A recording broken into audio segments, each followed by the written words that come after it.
Hey everyone, hope you're doing well. Thanks for tuning in. I'm back with another video. It's recently become apparent in the videos I've put out as inside look videos that a lot of my process is sound design, where I just manipulate a sound, record, and chop that up. Or at least that's pretty consistently something I do in most projects. So this year, one thing I want to do more consistently is put out videos where I just randomly make sounds improvisationally, which is really how I do things. So today is going to be one of those days. I have an idea of how I want to manipulate Rift and maybe some Serum presets, and I'll title this video ahead of time so you'll know what it's about before even I do in this time period. And yeah, let's just see how it turns out. So today's going to be a fun randomized sound design session.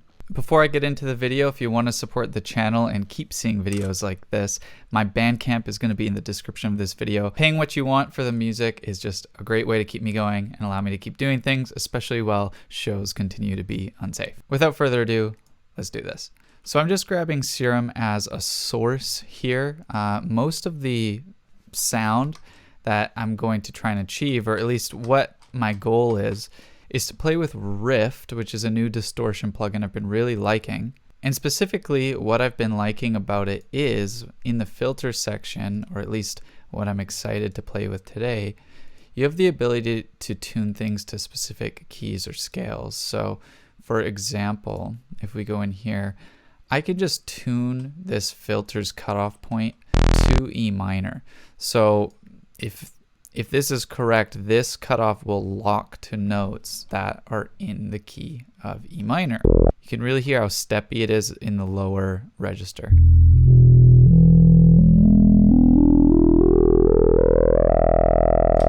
I'm really getting cool ideas for how we can create overtone basses where, you know, the root note might stay as E when we sound design this, but we're going to get these different overtone series based on how we change this out. Another integral part of this randomized sound design workflow is getting inconsistent results where I don't have to do very much. And in Rift here, their LFO has this randomized slider, and as you increase it, each time it cycles through, it's going to create a new pattern, which is kind of neat.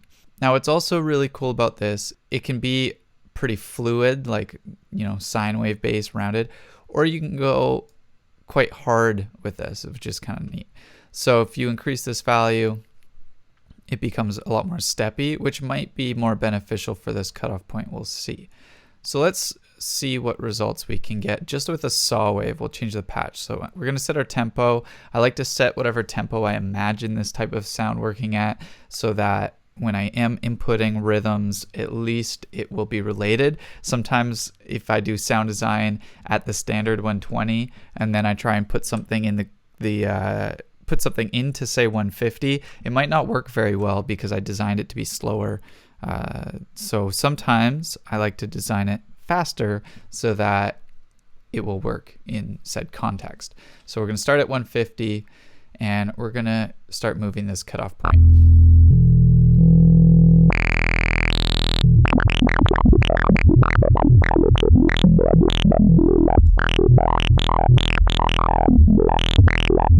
You can already imagine if we were to actually remove the root note of this sound,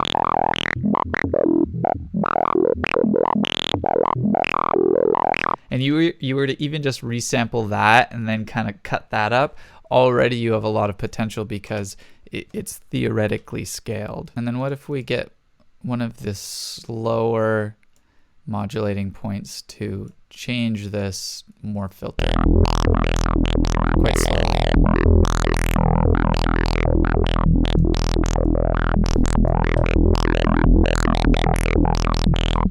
See how that's already sounding pretty cool?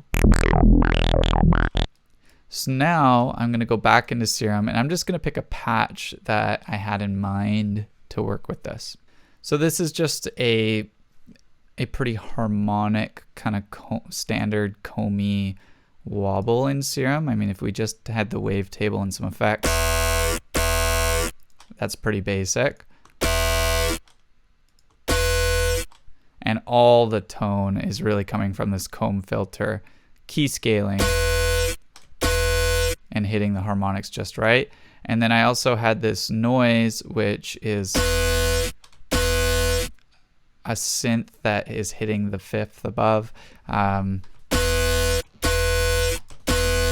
It makes a bit of a difference.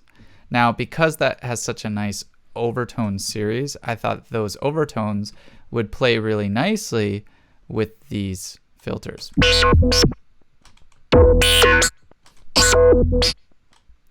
So for the resampling process, I'm going to try and line these up a little more. So what if they're both playing at the same rate?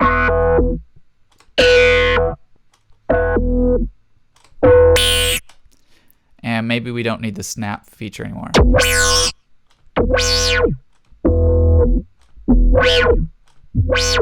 So what I'm going to do now is kind of set up this sound for how I would typically resample it. So one thing you kind of have to decide is, do I want a clean sub going through this sound? Sometimes the benefit of this is then you don't have to do it later. But the problem, sometimes when you run a clean sub underneath, it doesn't quite capture the movement the same way.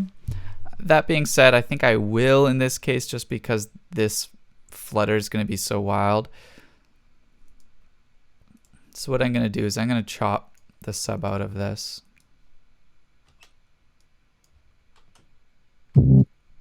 And let's just get kind of it playing on loop so I don't have to keep playing. So all I'm going to do in this instance, I'm going to slap operator under. I'm not even going to add any harmonics into this because we have the harmonics from the original sound. I just have to make sure that this fits in a way where we're keeping that second E in there. Because I'm just going to be looping a bar over and over, let's get the sub kind of moving the same way too.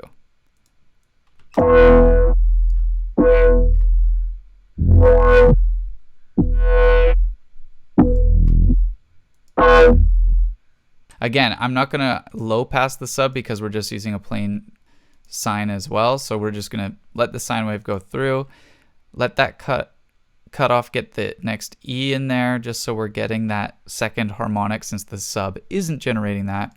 And then I can choose to then push these together at the end, which sometimes I will do. Sometimes, maybe even in this case, I would, for example, grab saturator after everything is said and done.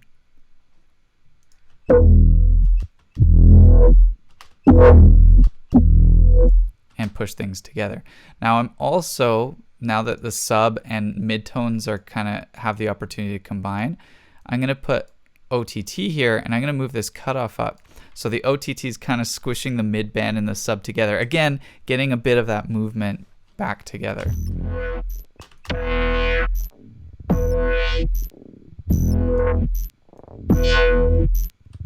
Cool, this is starting to sound a lot cooler. I also like to do a bit of mixing even before I resample. So sometimes it's regretful because I won't like what I did, but for example, just to tame this before going into the final saturator.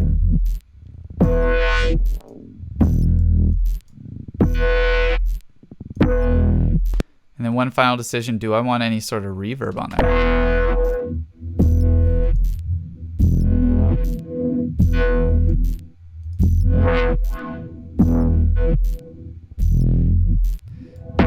Sometimes just the tiniest little tail mixed with distortion and OTT gives you the artifacts and the really cool extra little bits that can really add to a sound. Okay, so we're about to start resampling this sound. So we're gonna get Rift ready. We're gonna get Serum ready.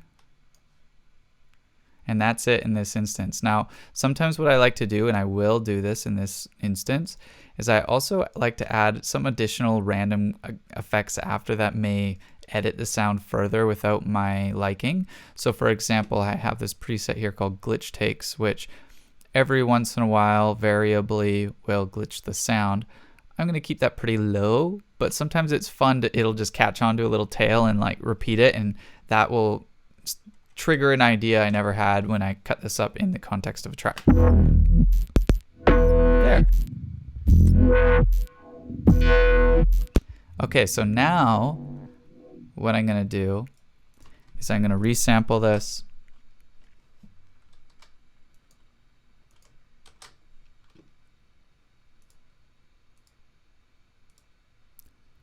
and I'm just going to start fiddling with riff.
Okay, so there we go.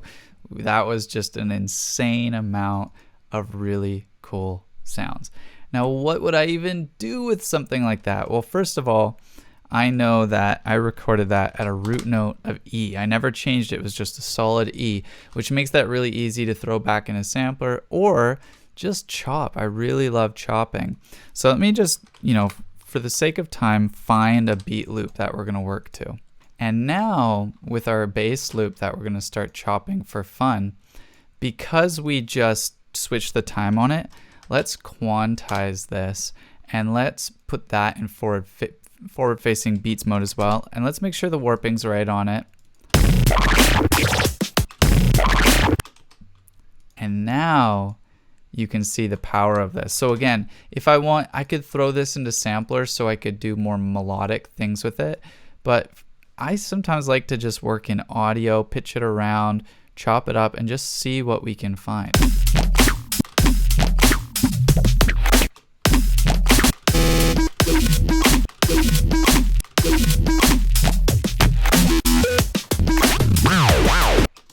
Okay, I fast forwarded a bit so you didn't have to sit through me chopping, but just listen to how crazy this sounds, even though it's just one single note.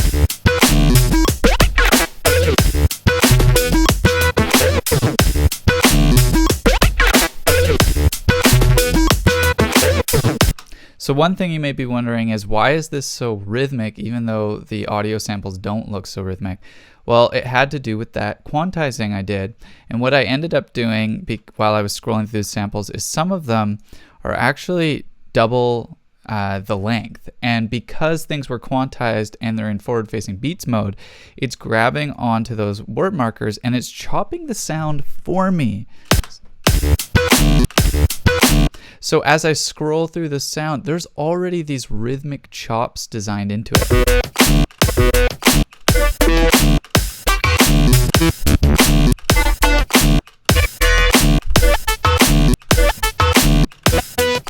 And I don't have to do anything other than scroll through and find stuff that sounds cool.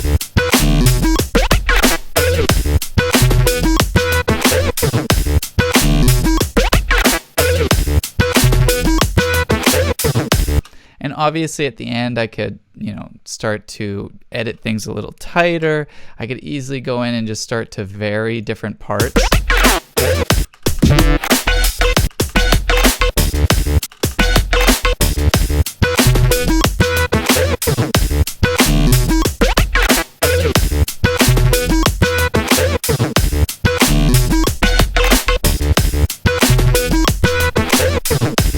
So there we go. That's kind of my sound design workflow. A lot of times is I'll go in with a concept or sometimes just play around, and then I'll resample till I have this beautiful tool, this beautiful sound palette that I can play with, chop, turn into leads, turn into basses. Anything I want is just, that's kind of how I get higher quality sounds than if I were to have gone in and independently designed each and every one of those articulations, which I don't think I would have done. So I hope that inspired you. Maybe you'll go grab Rift and check out that really cool tuning feature in the cutoff section of the filter. Maybe you just got some ideas on quantization and how that can add rhythm. Maybe you just liked hearing the sounds. Maybe you didn't like anything, I don't know.